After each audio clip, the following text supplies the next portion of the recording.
Hey guys, thanks for coming back to my channel. If you find this video helpful, please leave a comment or leave a thumbs up. Come along with me as I make this personalized tumbler using vinyl. The first item you're going to need is of course a tumbler. I picked up mine from Hobby Lobby in their craft Cricut section.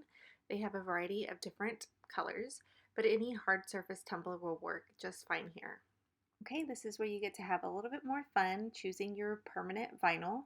I chose the brand 405 and you can find that at Hobby Lobby. You can also use Oracle 651 or the Cricut brand. Anything that's permanent will work just great. And then you're also going to need some transfer tape. This is a low tack transfer tape that I found at my local craft store. But again, any transfer tape will work here. Then of course you're going to need some tools. You need a measuring tape or a ruler just to give you a general idea about how long and how high you would like to take your vinyl. I am using 6 inches wide and about 2.5 inches tall. Okay, so now you're ready to go into Design Space and open up a new canvas. On the left hand side, you're going to click text box so it can load it onto your canvas. On the top left corner, you're going to click the drop down box. That is going to let you choose a different font. Cricut has fonts, but I have downloaded several fonts onto my computer.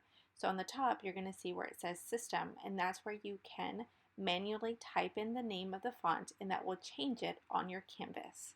Okay, once you have your name changed to the font that you want, Cricut has several different options that you can play around with on the top of the Design Space menu, but I am choosing to do an offset just because I want my name to pop a little bit more on my tumbler. Now, once you click the offset button, you're going to see that there is a drag bar. If you go to the right, you're going to see that the further right you go, the little blue line right behind your name is going to get much bigger. And you're just going to want to play around with that and see what kind of offset you're going to want to use.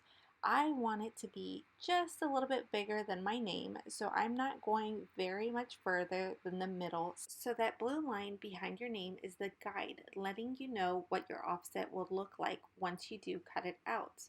Now you're going to want to make sure that the weld checkbox is actually marked, because if it's not, then it won't be one solid background, and we are looking for one solid background, one solid image that the machine will cut out. So make sure that it's checked. Once it's all set, you're going to click apply. On the right hand side, you're going to see that you have now 2 vinyl decals ready to cut, one of them being the offset and one of them being your name. On the right hand side of the screen, I'm going to hide my name by clicking on the little eye icon, and I'm only going to leave my offset visible. Once I have my offset selected, on the very bottom of the right hand side, you're going to see contour. This is going to show you any marks that the Cricut machine will cut out. In the middle of my name, you're going to see that there's a little hole.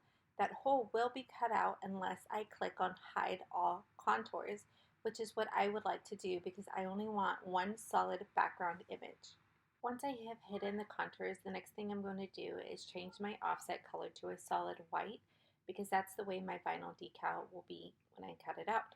After that, I can show my name again by clicking on the eye icon on the right hand side and changing that color as well to a purplish color, which is what the vinyl decal will be once I cut it out as well. Okay, the next thing that I'm going to do after I have changed the colors is click on select all, so that way I have my offset and my name selected at the same time. Here is where I'm going to change it to the height and width that I want. In order to do this, you're going to go to the top of the bar and click on the unlock button just above the inches. That's going to let me manipulate it to the exact inches that I would like, which is 6 wide by 2.5 tall. At this point, it's also a good idea, since they're both selected, to click on the group button on the right hand side. That way, just in case anything gets separated, I don't have to worry about the sizing being off, and it will not cut like this. It's only going to be grouped on your canvas. Alright, so now your image is ready to be cut. You're going to click on the right side green button, and it's going to show you the different types of ways that you can load your mat. I'm going to click on mat, which is the left hand side. Again, click confirm the green button. Then it'll show you exactly what your your mats will look like. So you'll have to load it twice, first being the white offset, and then the second time it cuts, it will be the purple or whatever color you choose vinyl decal. Once that looks good, I'm going to click on the green button again, and then it's going to start to connect to my machine. I have it set up to Bluetooth, so it's trying to connect with my Cricut machine. After that, it's going to ask you what type of material you are cutting. I'm going to click on vinyl, and then I'm going to click on the green button again. Okay, so here's where you're going to see me just cutting out the vinyl material to the exact height and width that I use. Actually, I give a little bit extra, maybe half of an inch of wiggle room just to make sure that I'm loading it on there correctly. So I'm cutting out both of the vinyls and loading them onto the mat. The next thing is that you're going to see your Cricut machine has the little arrow button clicking. I'm going to put my green mat all the way inside as far as I can go. Click the arrow button, it's going to load it completely. Once it's ready to cut, you're going to click on the blinking See Cricuts button, and then the machine will start to cut out the vinyl decal. First, it will cut out the white, which is what it showed you first. It's the white decal that gets cut first, and then it's going to ask you to unload and load your new vinyl so that way you can cut out the second one, which is the purplish color, for my actual name. Okay, so now that the Cricut machine has cut both of them and you've unloaded the mat, you are ready to weed out the excess that needs to be removed so that way you can actually see the offset and the name. This is the 405, the matte opal that I showed in the beginning that has the actual name cut out of.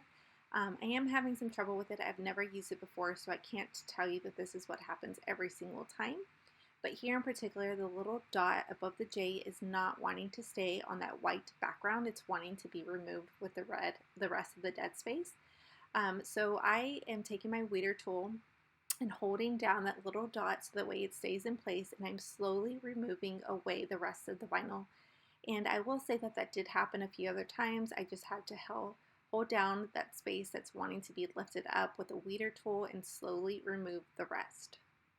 Sometimes it's easy to remove the vinyl in one whole go, and sometimes it's not. So you may want to cut away the excess that you've already removed from the background so that way it doesn't get stuck on anything else and make it harder for you to remove the vinyl. So that's what I'm going to be doing here is this extra piece that I have on my right hand. I'm going to cut it away so that way it doesn't give me any more trouble and it's just free and clear so that way I can remove the rest of the vinyl a little bit easier.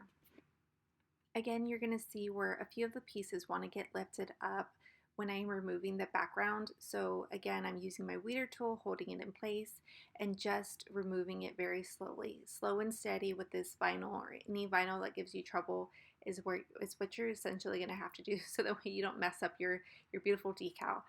Just go slow and steady. Once I am done removing the background, you're going to see that there is some dead space inside some of the letters, including the J. You can see where it's actually cut out.